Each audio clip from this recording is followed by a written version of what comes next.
So, Urban Explorer.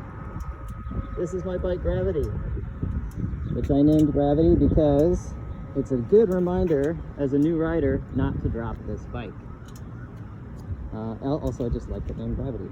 So what do I like about this bike? Same things that a lot of people like. It's a beautiful bike. This is just gorgeous. I love it. I know it's not for everybody, but if you like this look, it's a great look. What else? Go ahead and turn her off. I like that you can do some off-roading on this. I mean, it's got the knobby tires. So dirt roads, gravel roads, rough roads. I mean, this bike is really sort of positioned as that bike for rough roads. And here in Dallas, we have plenty of those. So I have found this just really comfortable going around town. And so, again, for me, really the right bike for the kind of riding that I do. I do urban riding, I do city street riding, and the streets are kind of rough. So great bike in that sense. It has a lot of features for bikes at this price point. Adjustable suspension. Am I going to do that as a new rider? No. But future opportunities for fun, right? Future opportunities. I can grow into this bike. Same thing with going off-road. I don't really have a desire to do that, but future fun. Right, so it packages the future fun. It has a quick shifter. I don't use it that much because I like to shift, but it is really helpful when I'm going to third to fourth, sometimes fourth to fifth. And so I do like the quick shifter. I don't really use it to go to downshift.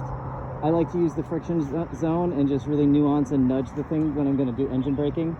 But I do use it for upshifting from time to time. Nice feature, yeah. Handles really well. Again, I feel like I can point this bike in any direction. It's pretty lightweight, easy to handle. Again, for city streets, makes it really ideal. There's some things that people don't necessarily like about this bike. One is the seat height. I'm 5'6" and 130 pounds, so it's nice that this is a fairly light bike, probably around 350 pounds fully gassed up. I just gassed up, so it's about 350 probably right now. The seat height people complain about. I'm 5'6". I cannot flat foot it, and that's fine. I knew that was going to be the case. This is very different from the Kawasaki Z125 that I had in basic rider in my basic rider course. But I just, I just consistently do left foot down, right foot on the brake, and it's not a problem. Just remind you, like, if you can't flat foot and you're a new rider, it's okay.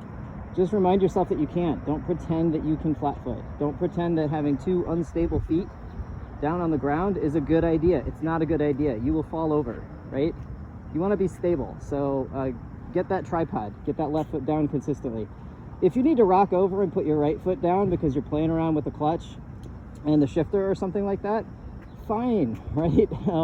Fine. If you want to find some gears and you want to move over to your right foot, that's great. But just consistently left foot down every time. It'll help you in looking for how to stop on uneven roads, all that kind of stuff. So just be very thoughtful about how you're doing that. People don't like the mirrors. I don't have a problem with it. I've seen some videos where they talk about the build quality of the mirrors, and it's like, fine, just put some new mirrors on, not a big deal. So I know a lot of people swap out the mirrors. I like it. The reason I like the mirrors right now is I'm a new rider. And as a new rider, I like the fact that they're really high, right? When I'm on the bike, and I'm trying to see what's going on, it's really nice for me to have that right there. So they're nice and high, they're not distracting. Again, people don't necessarily like the looks sometimes, but I'm fine with it. It does have a supermoto mode, so you can disengage the rear ABS, or the ABS, I should say.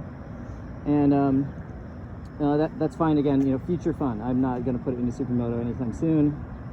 But all those things just kind of make it feature rich, really comfortable to ride. The other thing that people sometimes complain about is the tank size. I don't know. I mean, I rode around for 2.5 hours one day and I didn't have to gas up.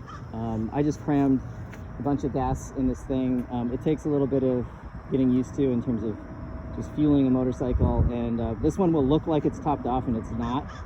So you really got to just kind of ease that gas in until you feel like you've got it fully loaded. But again, it's not a big deal for me because I'm riding around in the city, right? I just stopped here at this strip mall on a Sunday morning to film this and get a good shot of the bike. and there's gas stations everywhere, right? And anyway, that makes for a wonderful bike. It's a great experience, and I'm just having a ton of fun. I've been out now, I don't know, 20 times to put a little over 300 miles on this bike now, and halfway towards the first service. That'll be another story. I'll let you know how that goes. I gotta find a way to do the service, partly myself and maybe with one of the dealers or something like that. But anyway, I hope that you can think about this bike in particular and if it's a good fit for you. I really love it. It's a great bike, and I'm going to grow into it. So I'm going to have this bike for a long time, and until I'm ready for a different type of motorcycle, or maybe something that's a little bit more power, or a little bit more maybe for like highway cruising or something like that. But anyway, I'm really enjoying it. I will have more videos, tips and tricks for all of you all, particularly for short riders like me who are 5'6" and 130 pounds. And also just for new riders, things that you might not be aware of, or things that you might be uncomfortable with that I'm also new and uncomfortable with, that will help you on your journey. Thanks.